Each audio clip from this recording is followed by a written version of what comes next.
The console, a dedicated games machine, had now become the more popular form of computers in the home. Although the PC was used at home by some, it was essentially an office machine. By the late 80s, there were two competing consoles which would dominate the market: Sega and Nintendo. These machines were in many ways like computers. They weren't like the Pong machine, which could only play one game. They had microprocessors. They could play a whole series of games on cartridges.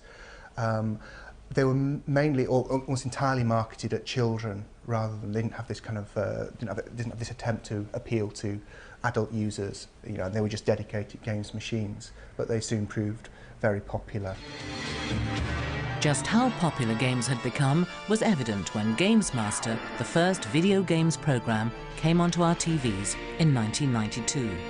Presented by Dominic Diamond, it attracted an audience of millions. Lovely, thank you. Hello and welcome to Games Master. If you're tuning in for the first time, where have you been? But my, how tall you're getting. You're 4 weeks late, but we've all taken turns keeping this slot warm for your arrival. So sit yourself down, have a mug of chamomile, get out your joystick and give it a loving caress, because that's what we'll be doing here for the next half hour. Meanwhile, in the world of the PC, things had become ever more sophisticated. One of the original and most famous of the computer nerds, Bill Gates, and his now multi-billion-dollar company Microsoft, were instrumental in turning the PC into a machine which could perform a multitude of tasks. It was even beginning to challenge the console's grip on the gaming market. That was until Sony introduced its PlayStation.